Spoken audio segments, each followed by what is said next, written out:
భూమాను కాపాడడానికి విశ్వ ప్రయత్నాలు చేస్తున్నారు డాక్టర్స్. ప్రస్తుతం వెంటిలేటర్ మీద ఆయన చికిత్స పొందుతూ ఉన్నారు. తమ శక్తి మేరకు ఆయన కాపాడడానికి ప్రయత్నిస్తున్నాం అని చెప్పి డాక్టర్స్ కొద్దిసేపటి క్రితమే చెప్పారు. అయితే లేటెస్ట్ అప్డేట్ అందించడానికి మా రిపోర్టర్ సోమగోపాల్ సిద్ధంగా ఉన్నారు. సోమగోపాల్, చెప్పండి, ప్రస్తుతం హాస్పిటల్ నుంచి ఏదైనా లేటెస్ట్ ఇన్ఫర్మేషన్ ఏదైనా ఉందా? డాక్టర్స్ బులెటిన్ లాంటిది ఏదైనా విడుదల చేశారా?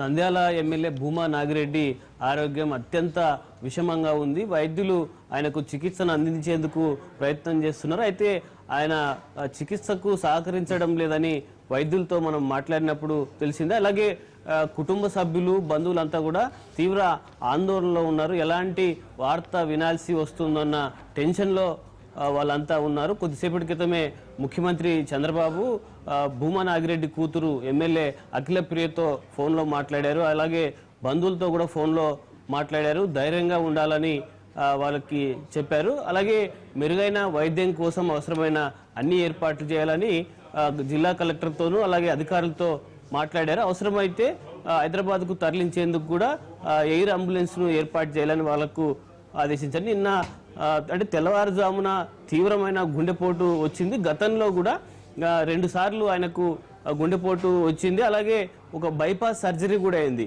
ఇలాంటి పరిస్థితుల్లో మళ్ళీ ఇప్పుడు గుండెపోటు రావడంతో తీవ్ర ఆందోళనలో కుటుంబ సభ్యులంతా ఉన్నారు. కర్నూలు జిల్లా రాజకీయాల్లో భూమా నాగిరెడ్డికి తనదైన ముద్ర ఉంది. ఒక తిరుగులేని నాయకుడిగా ఉన్నారు. మొదటిసారి ఆయన 92లో ఎన్నికల్లో పోటీ చేశారు. తన సోదరుడు భూమా శేఖర్ రెడ్డి ఆకస్మికంగా చనిపోవడంతో ఆయన ఉప ఎన్నికల్లో పోటీ చేశారు.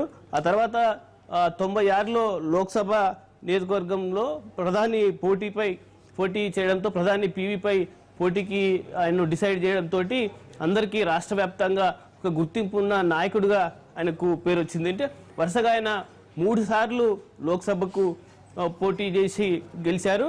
ఆ తర్వాత జరిగిన ఎన్నికల్లో ఓడిపోయారు. అలాగే తన భార్య 2 సంవత్సరాల క్రితం శోభా నాగిరెడ్డి కూడా ఎమ్మెల్యేగా ఉంటూ చనిపోయారు. ఇప్పుడు మళ్ళీ 2 ఏళ్ళు తిరగకుండానే భూమా నాగిరెడ్డి తీవ్ర అస్వస్థతకు గురి కావడంతో కుటుంబ సభ్యులంతా తీవ్ర ఆందోళనలో ఉన్నారు.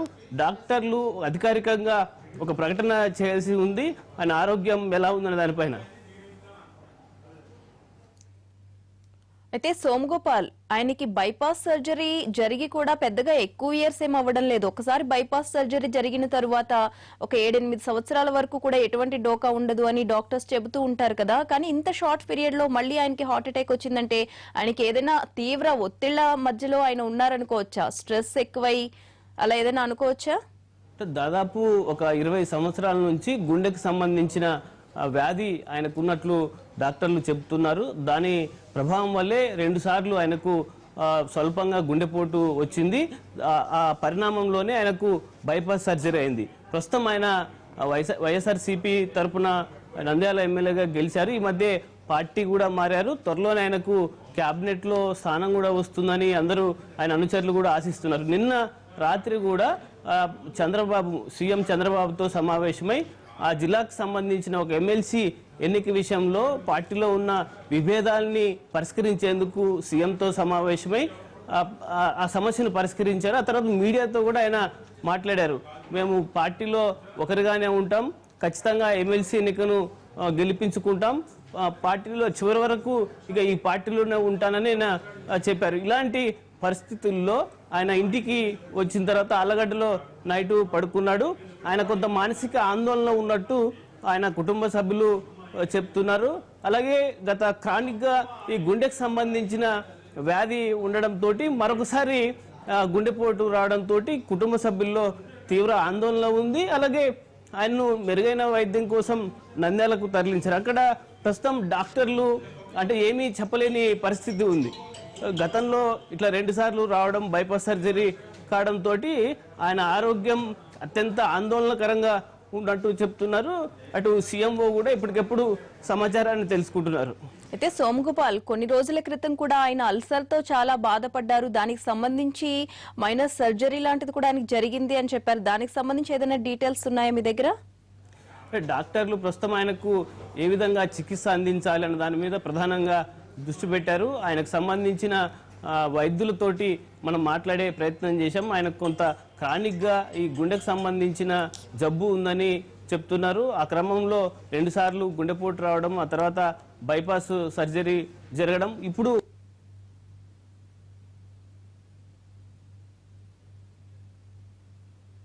గుండెపోటుగా డాక్టర్లు చెప్తున్నారు. ఆయన దీనికి సంబంధించిన ట్రీట్మెంట్, ఒకసారి గుండెకు సంబంధించిన జబ్బు వచ్చాక క్రానిక్ గా ట్రీట్మెంట్ జరుగుతుండాలి. ఆయన వైద్యం కూడా చేయించుకుంటున్నారు. అప్పుడప్పుడు డాక్టర్లని కన్సల్ట్ అవుతున్నారు. అయితే ఈ మధ్య ఉన్నటువంటి రాజకీయ ఒత్తిళ్లు కావచ్చు, రకరకాల పరిణామాలతోటి ఆయన కొంత ఆందోళనగా ఉన్నట్లు నిన్న రాత్రి కుటుంబ సభ్యులు చెప్తున్నారు. అయితే ఆయన ఒక తిరుగులేని నాయకుడిగా జిల్లాలో ఆయనకు పేరు ఉంది. వరుసగా ఎన్నికల్లో గెలవడం కావచ్చు, అలాగే తనకంటూ ఒక ముద్ర, రాజకీయంలో ముద్ర వేయించుకోవడంలోనూ భూమా నాగిరెడ్డి ఒక తిరుగులేని నాయకుడిగా ఉన్నారు. ఇలాంటి పరిస్థితుల్లో 2 ఏళ్ల క్రితం శోభా నాగిరెడ్డి ఒక కారు ప్రమాదంలో చనిపోవడం, ఆయన కూడా ప్రేమ వివాహం చేసుకున్నారు శోభా నాగిరెడ్డి. అప్పుడు కూడా చాలా మానసికంగా ఆయన కుంగిపోయారు. ఇప్పుడు మళ్ళీ భూమా నాగిరెడ్డికి ఇలాంటి పరిస్థితి రావడంతో కుటుంబ సభ్యులు తీవ్ర ఆందోళనలో ఉన్నారు. అయితే సోమగోపాల్, ఇప్పుడు ఏదైతే ఆసుపత్రిలో చికిత్స పొందుతున్నారో అక్కడ అత్యాధునిక యంత్రాలన్నీ అందుబాటులో ఉన్నాయా, లేక ఇంకా వెంటిలేటర్ మీద ప్రస్తుతం ఆయన ఉన్నారు కదా, ఆయన బాడీ కూడా రెస్పాండ్ అవ్వట్లేదు వైద్యానికి అని చెప్తున్నారు. మరి సో అక్కడే ట్రీట్మెంట్ అందిస్తారా, లేక హైదరాబాద్కి ఏమైనా తరలించే అవకాశాలు కనిపిస్తున్నాయా? అంటే ఆయనకు మెరుగైన వైద్యం అందించడానికి అన్ని ఏర్పాట్లు చేయాలని ముఖ్యమంత్రి స్వయంగా జిల్లా కలెక్టర్కు, అధికారులకు ఆదేశించారు. ఇమ్మీడియట్గా అందుబాటులో ఉన్నటువంటి కర్నూలులో ఉన్నటువంటి వైద్యుల్ని నంద్యాలకు కూడా వెళ్ళాలని, నిపుణులైన డాక్టర్లను వెళ్ళాలని సూచించారు. కొంతమంది డాక్టర్లు ఇప్పటికే నంద్యాలకు చేరుకుంటున్నట్టు తెలుస్తుంది. కానీ అక్కడ ఉన్నటువంటి ఆసుపత్రుల్లో ఆయనకు వైద్యం అందించడానికి డాక్టర్లు ప్రయత్నం చేస్తున్నారు. కానీ ఆ ట్రీట్మెంట్కి సంబంధించి ఆయన స్పందిస్తున్నారా లేదా, ఆయన ఆరోగ్య పరిస్థితి ఎలా ఉందనేది ఇటు కుటుంబ సభ్యులకు కూడా తెలియడం లేదంటే చాలా తీవ్ర స్థాయిలో గుండెపోటు వచ్చింది. అందువల్ల ఆయనకి ఇప్పుడే ఇమ్మీడియట్గా ఏం చెప్పలేని పరిస్థితి ఉంది. కానీ ముఖ్యమంత్రి కార్యాలయం కూడా ఆయన ఆరోగ్యంపై ఎప్పటికెప్పుడు ఆరా తీస్తుంది. ఇమ్మీడియట్గా అవసరమైతే హైదరాబాద్ తరలించడానికి కానీ, మెరుగైన వైద్యం అందించడానికి కానీ పూర్తి స్థాయి ఏర్పాట్లు చేశారు. Right, thank you Som Gopal.